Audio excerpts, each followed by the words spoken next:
Open your Bible in the book of Haggai, Haggai chapter 1.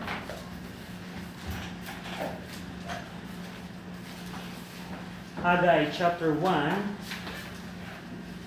So at this time po, pag-aaralan po natin yung verse 12 hanggang 15. So alam natin, yung structure po ng chapter 1 ay meron tong chiasmus. Kung paano nakasentro ang punto po dito ni Haggai, yung pagtawag ng Diyos sa kanila na i-rebuild ang templo.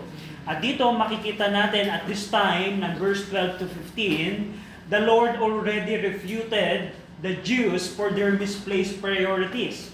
So binigyan na ng Panginoon ng pag-reveal ang kasalanan ng mga Hudyo sa maling paglagak nila ng kanilang prioridad. At this point also, the Lord also revealed that their economic disaster that they're experiencing was a consequence of their sin.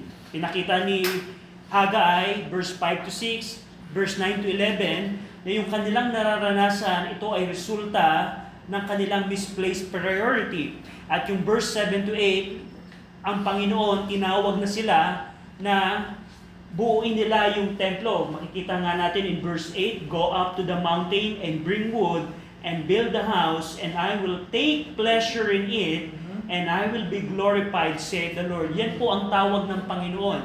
Now today, titingnan po natin ano yung kanilang magiging response in verse 12 to 15. Now, babasahin ko po yung verse 12 and then sundan niyo ako sa inyong pong mga Biblia. Haggai chapter 1 verse 12, then Zerubbabel the son of Shealtiel and Joshua the son of Josedek the high priest with all the remnant of the people obeyed the voice of the Lord their God and the words of Haggai the prophet, as the Lord their God had sent him, and the people did fear before the Lord. Shall we pray? Ama naming Diyos po na makapangyarihan sa lahat na nasa langit, kami Panginoon ay lumalapit po sa inyo, nabigyan niyo kami ng tulong na maunawaan namin ang Haggai chapter 1, malaman namin ang proper interpretation po ng inyong pong salita, so that we can properly apply the truths into our lives. We pray that the Holy Spirit speak to us so that we can grow as a disciple of Christ. I pray the Holy Spirit will help us. In Jesus' name we pray. Amen. Now, yung Haggai chapter 1, verse 1 to 11, yung pong mga strong words ni Haggai, it requires a decisive response. Yung pong strong words ni Haggai, ito po ay nagdidemand na kailangan nilang magdesisyon. At dito makikita natin ang prinsipyo po ng salita ng Diyos. Whenever the Word of God is preached, dinadala po tayo sa isang kalalagayan na kailangan nating magdesisyon. That's right. Kung tayo ba ay susunod sa Panginoon o tayo ay hindi susunod sa Panginoon. At yun po ang ginawa po dito ni Haggai.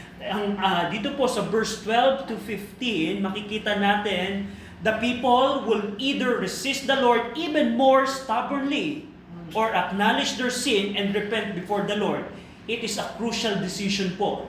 Ano ang gagawin nila? Ang Panginoon tumawag sa kanila, nirebuke sila, binigay yung mga consequence sa kanila, ang Panginoon ay nagdi-demand ng kanilang desisyon. Sila ba ay magpapatuloy sa kanilang katigasan ng ulo? O sila ay magsisisi at at babalik at susunod sila sa Panginoon at sa Panginoon.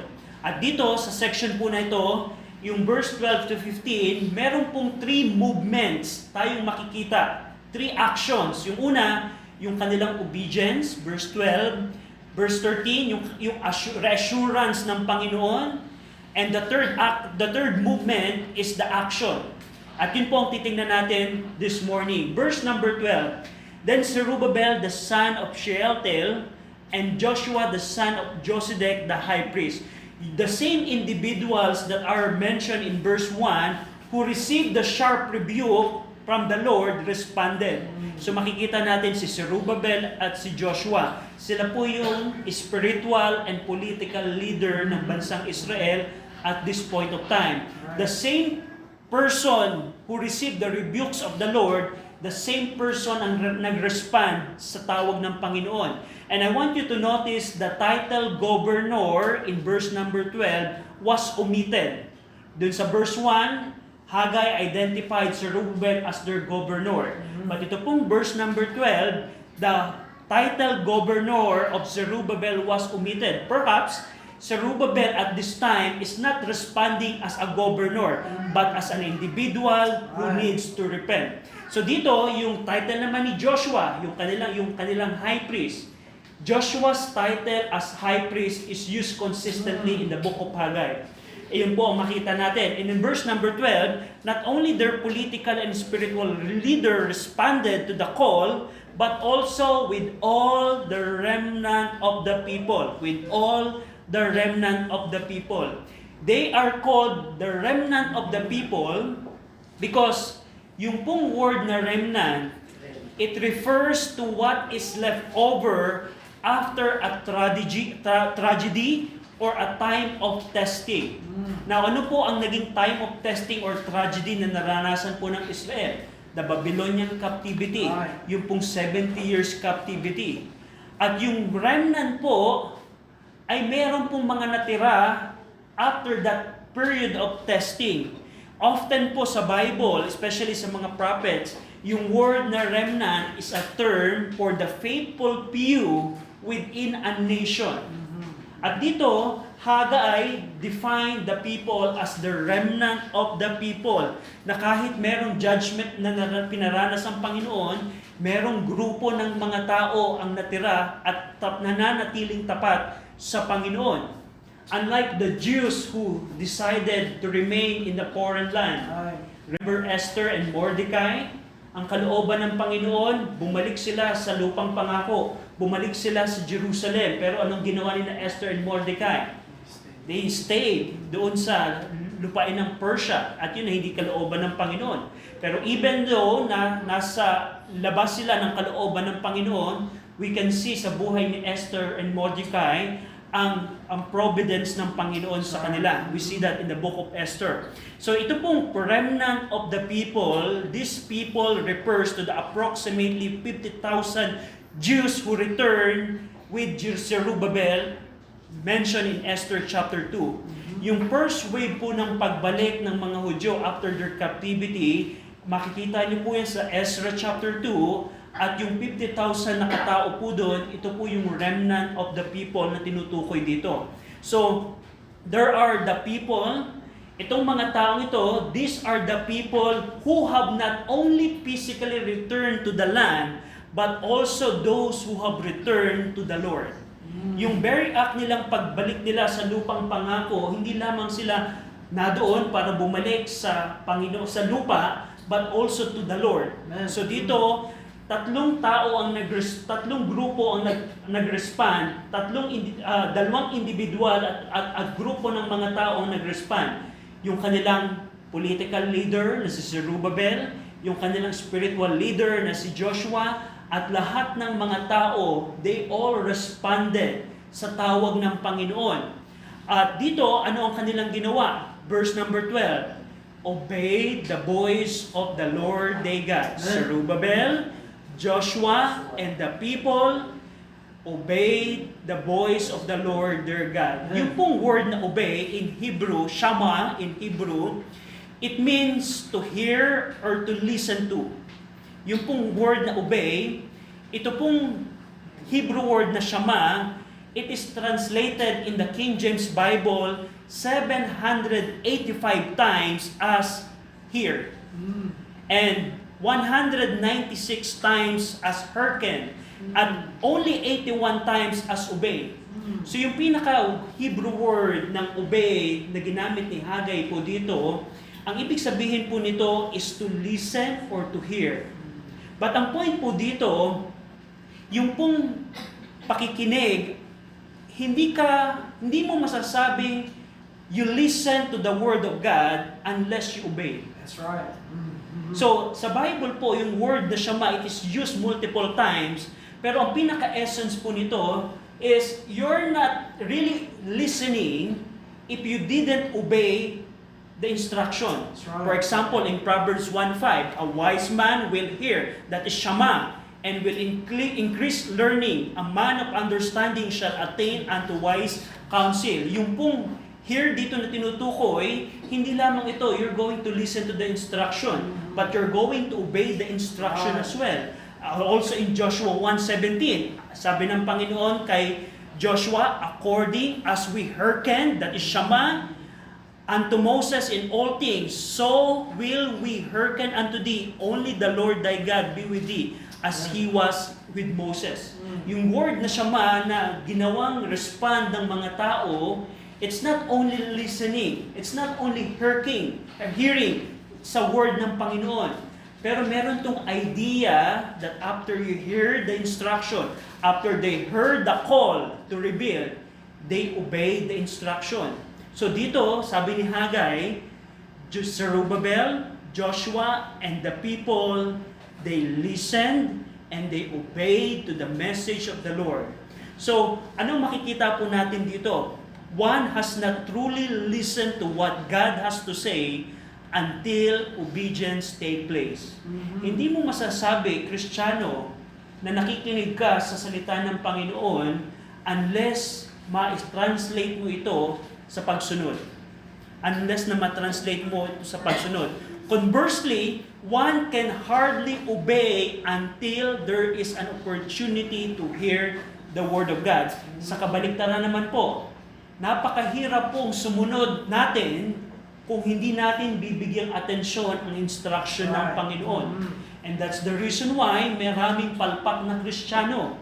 Because they don't listen and hear the Word of God, and that's why they cannot obey. Those two things, hearing and obeying, is two things na hindi mo pwedeng paghiwalayin. Inseparable po ang dalawang bagay na yan. Dalawang bagay na yan. At today po, nakita natin dito in verse 12, ano yung kanilang inobey at pinakinggan? The voice of the Lord their God. Tayo ba right now, meron pang voice of God na pinapakinggan tayo? Meaning, meron bang panaginip? O ang Panginoon magdidikta sa atin? Ano ang voice ng Panginoon in our time? The Word of God. So ang question, Kristiyano, do you listen sa Word of God? That's good. If you say yes, how about your obedience? That's good. So, ang tanong naman, what's the reason why you're not obeying the Word of God? Maybe you're not listening sa Word of God. So, those two things ang napakalaga. At yun ang bagay na ginawang tama po ng mga Hudyo as their response sa tawag ng Panginoon. They obeyed or listened sa boses ng Panginoon nilang Diyos. And dito in verse 12, not only the voice of the Lord is what they obeyed, also the words of Haggai the prophet, as the Lord their God had sent him. It's in Zerubbabel, Joshua, and the people not only listened to and obeyed the voice of the Lord, but also they heeded to the words of Haggai the prophet. Hindi lamang ang mga Hudyo sumunod at nakinig sa boses ng Panginoon, kundi sa mga salita ng propeta ng Diyos na si Haggai. Now dito po, we see in the previous lesson, we already established that Haggai accurately delivered the Word of God. 20 times po ninyong makikita in the book of Haggai, saith the Lord, thus saith the Lord, thus saith the Lord. So ang point po doon ni Haggai, what I am delivering to you, Jews, is not my word. This is the exact word of the Lord. I'm just a mouthpiece. I'm just a spokesperson ng Panginoon. I'm just a prophet who delivers the word of God. And as Haggai accurately delivers the word of God, the people not only obey the voice of the Lord, but also the words of Haggai. So, dito po si Haggai, he was sent by the Lord to deliver the word of God to them. So, meron pong dalawang objects ang kanilang sinunod at pinakinggan. The voice of the Lord and the words of Haggai. Now today, this is the voice of the Lord in our time right now, the Bible. Now ang question, sino yung mga propeta in our time today? Kung ang mga Hudyo, natutunan nila na pakinggan at sundin ang boses ng Diyos, at ang boses ng Diyos natin today is our Bible, we don't expect ang Diyos ay merong ibubulong sa atin. That's not how God works in our dispensation, our time. we have the complete revelation of the Lord, of God. Right. So, this is the voice of the Lord of our time. But how about the prophet? Meron bang pinapadala ang Diyos right now to accurately deliver the word of the Lord? At dito makikita natin today, not only do we have the Bible, but we have preachers who are also tasked with delivering the accurate word of God to the people. Exactly. Sa ating pong panahon, katulad po ng panahon ng mga Hudyo, na meron silang boses ng Diyos at meron silang propeta, in our time, we have the Bible and we have the preachers who are tasked, inutusan ng Diyos na i-accurately i-deliver ang salita ng Diyos sa mga tao. And by the way, preachers today is tasked not only to deliver some of the word, but all of the words. That's right. 66 books of the Yep. Bible. The sad thing in many churches today, common topic sa mga churches today is salvation, soul winning, and tithing. Pero kung tanungin mo sila, do you know the book of Haggai? Oh, that's good for church building. But to encourage the people so that we can build a big auditorium. How about the book of Amos? How about the book of Philemon? So you see here, the problem in our time. So katulad ng panahon ni Haggai na meron silang propeta, in our time we have the preachers. And delivering the accurate word of God does not mean twisting Bible verses to insert personal opinion or false doctrine. Now ito po yung problema ni Pedro nung panahon po nila. Tingnan niyo po for example ang 2 Peter 3:16. At hanggang sa ngayon, this is the problem of our time, of the Christianity of our time. May request na basahin natin ang 2 Peter 3:16. 2 Peter chapter 3, verse 16. Nandiyan na po kayo, ready? Read.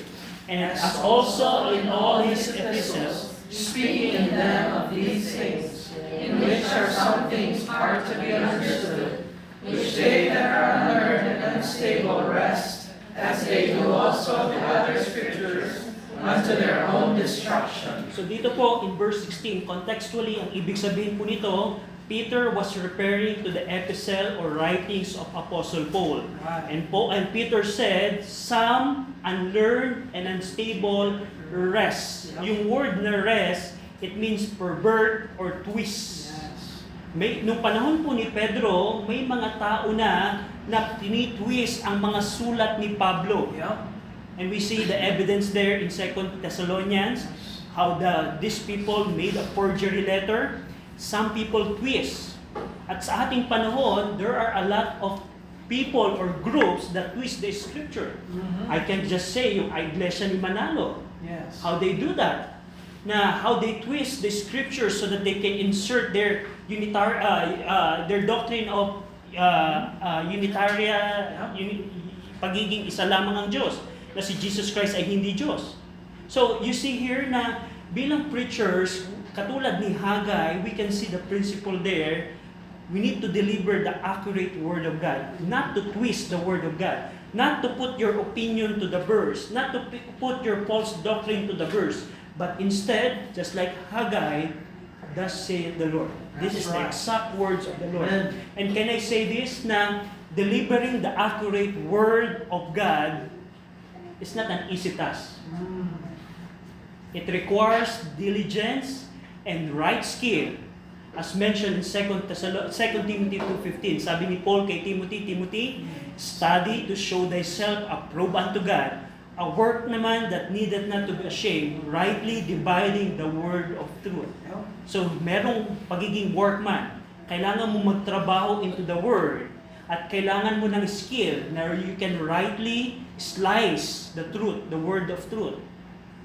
Rightly dividing the word of truth. At yan po ang problema in our time. Because in our time right now, most preachers don't give effort in the word. Most preachers right now, they are busy in doing fellowship, doing basketball, and doing other things. But if you examine how many hours pastor did you spend this week into the scripture? Oh, just like this, kanina lang, kagabi lang, nung Sabado ng gabi lang. And if that's the situation, the preachers cannot deliver the Word of God. That's right. At makikita natin, when Paul said to Timothy, Timothy, you need to rightly divide the word of truth. At in the same context, the preacher is tasked to preach the word. Chapter 4, verse 2 ng same book, preach the word, be instant in season, out of season, reprove, rebuke, and exhort with all long-suffering and doctrine. And that's what Prophet Haggai did in his time. He delivered the Word of God accurately. Na kung sa ating pong panahon, we have the voice of the Lord, we have the Bible, and we have the preachers. Ang mga tao po, the people are expected to listen and obey the words of the preachers as he delivers the accurate word of the Lord. Right. So kung tayo in our time ay merong preachers na nagpipreach ng accurate word of the Lord, katulad nung panahon ng mga Hudyo, we need to listen and obey the word of the Lord being preached accurately. I'm not talking about blindly following men. Yeah. Blindly following men. Many Christians today just blindly follow men without testing what the man is teaching based on the scripture.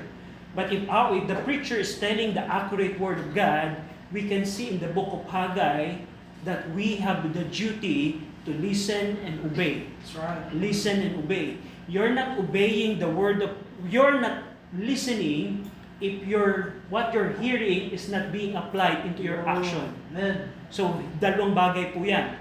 At dito, going back in Haggai chapter 1, not only they obey the voice of the Lord, not only they obey the words of Haggai, the people did fear before the Lord. By their positive response, the people feared the Lord, meaning they showed reverence for Him. Amen. Instead of shrinking from their task out of fear because of their neighbors who opposed their construction of the temple, ang mga tao po dito, the returned exiles began to fear the one whose power was far greater. Hindi nila kinatakutan yung mga tao nag-o-oppose sa kanila. Hindi nila kinatakutan yung King Darius at this time. Pero kinatakutan nila ang Panginoon. Amen. As they listen and obey, ang kinatakutan nila ang Panginoon. And what we can see here is, it is impossible to fear God properly, even in our time. Napakahirap na sabihin mo may takot ka sa Diyos if you don't obey the voice of the That's Lord. right. You can say, hindi mo pwedeng sabihin na may takot ka sa Diyos kung hindi mo sinusunod That's ang right. salita niya. That's right. Amen. Because the very fact that you disobeyed purposely what the Lord commanded you to do, it only means that you don't fear Him. So kung ako, sinasabi ko, may takot din naman ako sa Diyos, pero purposely, meaning intentionally kong lalabagin ang kautusan ng Panginoon, it only means that I don't fear the Lord. Pero the good thing about these Jews, they listen, they obey, and they fear the Lord their God. So dito, makikita natin yung kanilang naging response. And that is their obedience in verse number 12. Now, in verse 13, in the response of their obedience, the Lord reassures them. Dito, in verse 13, then spake Haggai, the Lord's messenger, in the Lord's message unto the people. So dito, prior to verse 13, the words spoken by Haggai had been harsh. Kung titingnan niyo po yung tone ng buong chapter 1, prior to verse 13, napaka-harsh, napaka-strong nung words po ni Haggai before verse 13. Pero after they obey the Lord in verse 13, makikita po ninyo dito the change of tone. Now, He delivers the comforting words or the reassurance from the Lord. As their messenger, as the Lord's messenger or ambassador to the people, Haggai previously delivered the harsh rebuke of the Lord, but now Haggai delivers the reassurance or the comforting words of the Lord to them. Ano yung comforting words ng Panginoon sa kanila? Verse 13, saying, I am with you. I am with you, saith the Lord. I am with you. Since the people, nung point po na ito, since the people had been disobedient to the work of the Lord for 14 years, 14 years na silang sumusuway, 14 years na silang hindi sumusunod, probably they will say, would the Lord accept us? Tatanggapin pa ba tayo ng Panginoon? Or the Lord will just reprove us? Pero the good thing na makikita natin dito, whenever we decide, I'm going to follow the Lord. And we can expect His assurance. Just like in the text, the Lord's reply is short, yet significant. I am with you. Amen. After they listen, after they obey, after they fear Him, the Lord's answer to them through the prophet, I am with you. Very short, but very significant. That's right. Yung pong I am with you praise dito, this is the basic meaning of the personal name of the Lord, Jehovah. The word Jehovah means I am, or the existing one. Yes. I'm not only I am with you. I am with you. So dito, kung titingnan po natin yung background ng text na to, sa Ezra chapter 5, yung pong mga tao, after nilang makita na nire-resume ng mga Hudyo yung rebuilding of the temple, si Tattenai, the Persian governor, question yung mga Hudyo, bakit nyo? Sino nag-utos? Bakit nyo itutuloy yung pagbubuo ng templo? Sino nag-utos sa inyo? At ang ginawa po dito ni Tattenai, the governor, which you can see in Ezra chapter 5, gumawa po siya ng sulat kay King Darius. King Darius, yung mga Hudyo dito, nagtatayo na, nire-resume nila yung templo. Anong masasabi mo dito? And probably at this point of time, yung mga Hudyo na sumusunod sa Panginoon, nag-decide na susunod na sa Panginoon, they could probably worry ano magiging desisyon ng King Darius sa kanilang pag-reconstruct ng templo. Pero one thing na makikita natin dito, even there's an opposition, we can expect the assurance of the Lord, the presence of the Lord. I am with you. The Lord will be on their side to help them to finish the temple's construction amid their post. Na kahit may kaaway, kahit merong opposition, the Lord's presence is with us. So can I tell these Christians, kung ang Panginoon ay susundin mo sa iyong buhay, na kahit merong difficulties, kahit merong opposition, kahit parang napakahirap gawin ang inuutos ng Panginoon, we can expect the presence of the Lord as we obey Him. Sabi nga ni Jesus Christ sa kanyang mga disipulo before He ascend, "Lo, I am with you always, even unto the end of the world." So, yun ang makita natin, even unto the end of the world.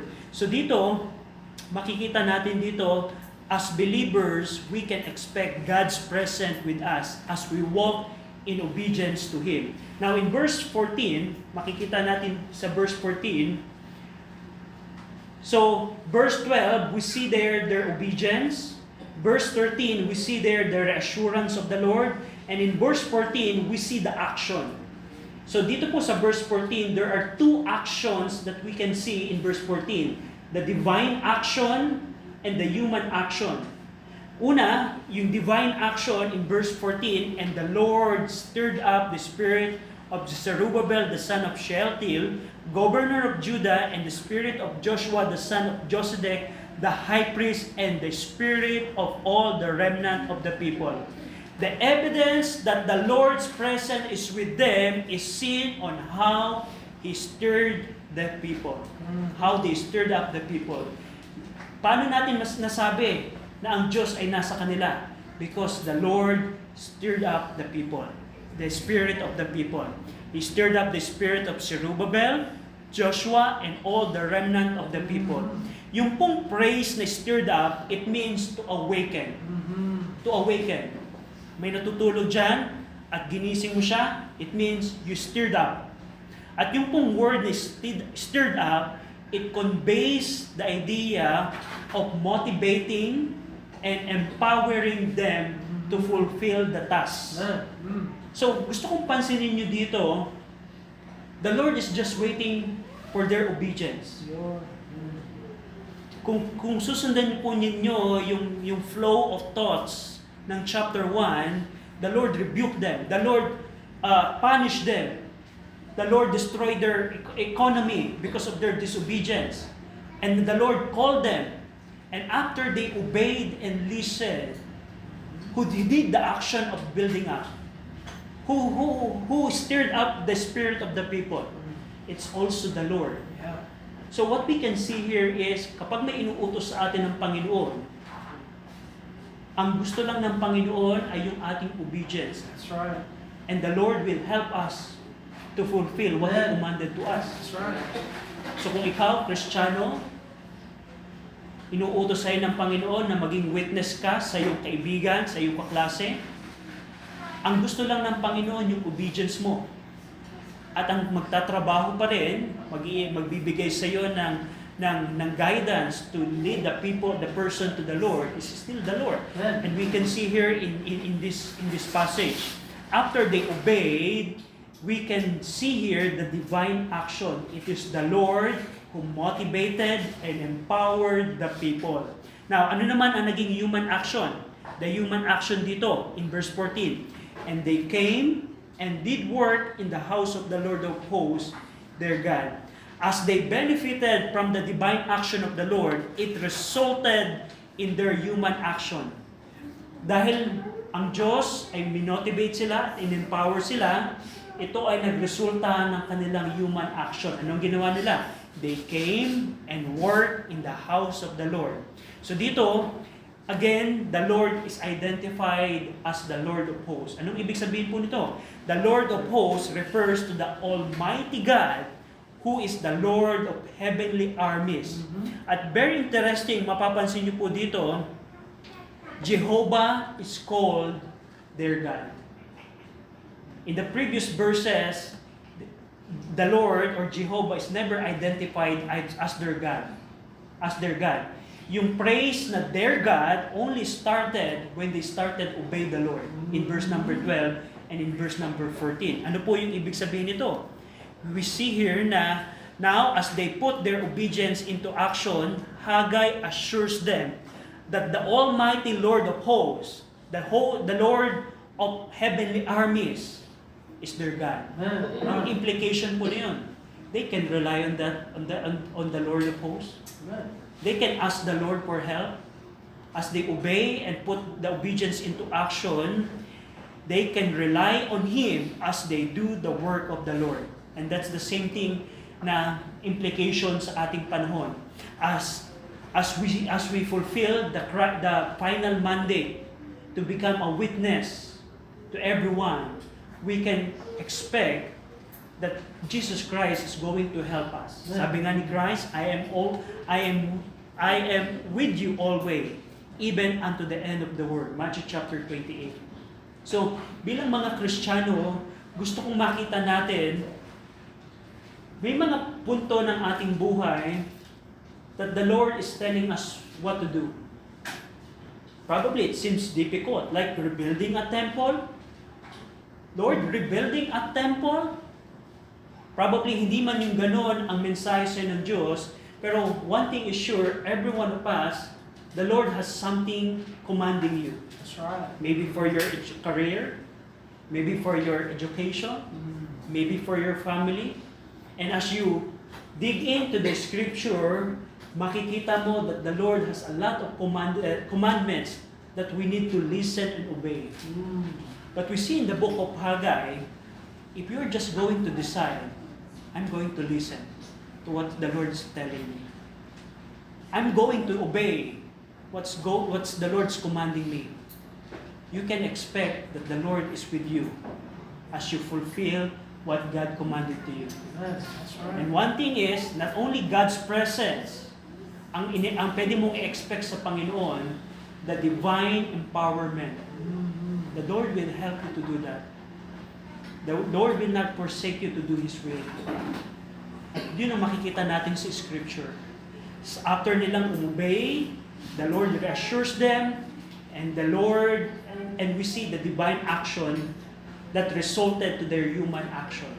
Now, last verse, in verse 15, in the 4th and 20th day of the 6th month, in the 2nd year of Darius the king. Ito pong verse na to, it served as a historical marker, indicating the precise time when the events rebuilding took place. So ito pong verse 15, ito po yung nakakonect sa verse 14, where the people stirred up by God began rebuilding the temple. So yung date ng verse 15, ito po ay connected sa verse 14, yung rebuilding of the temple. Now, anong significance po nito? Ito pong date ng verse 15, it shows that after Haggai initially prophesy ng verse 1, it took 23 days. Yung verse 1 hanggang verse 15, meron po itong 23 days na difference. So ano pong implication nito? Haggai, as a prophet, as a messenger, had a good result sa kanyang ministry. Just imagine, for 23 days, the people responded. That's why Prophet Haggai is considered the successful prophet. Why? No other prophet witnessed a faster response to his message than Haggai. Just for 23 days, and the people responded positively. Kaya nga, pwede natin i-consider na si Haggai is the successful prophet. So, ano po ang implication na makikita natin as we see yung response ng mga tao? Let's see the three movements. Obedience. How is your obedience sa voice ng Panginoon today? How is your obedience to the prophet or preachers that the Lord tasked to deliver the accurate word of the Lord? Every time that the word of God is preached, we have to decide. Now, the reason we have an altar call is not just to manipulate you, but the Lord is expecting you to decide. Are you going to be stubborn in your ways? Mananatili ka bang matigas ang ulo mo sa paggawa at pagsuway sa Panginoon? Or gagawin mo yung ginawa ng mga Hudyo, I'm going to listen and obey to the Lord. And that's the reason why we need to respond sa salita ng Panginoon. And if you're going to respond as an encouragement, you can expect the presence of the Lord. I am with you, short yet significant. And the Lord can empower you so that you can do what is commanded to you. Hindi ko alam kung anong inuutos sa'yo ng Panginoon, but what I can say, if you're going to just listen to the voice of the Lord, there are many commandments here. We just need to find out. Tulad ng nabanggit ko po kanina, the reason we don't obey the Lord because we don't hear the voice. This is the scripture, and we have the duty to obey the scripture. Shall we pray?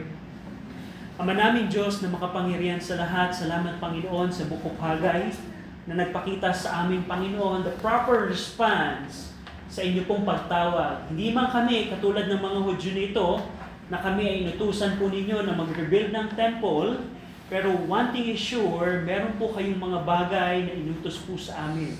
Hindi po namin to alam, hindi ko po to alam, even baka may ilang church member na inutusan po ninyo para sa kanilang pamilya, para sa kanilang personal life, para sa kanilang pag-aaral, para sa kanilang career. Pero one thing is sure, ine-expect niyo po kami, Panginoon, na makinig at sundin po kayo. At salamat dahil meron po kayong assurance na kung gagawin namin ito, kami, Panginoon, ay nasa loob po ng inyong pong presensya. We pray na tulungan niyo kami na ang truths ng Book of Haggai ay maging encouragement po sa bawat isa na sundin namin kayo ng lubusan. In Jesus' name we pray. Amen.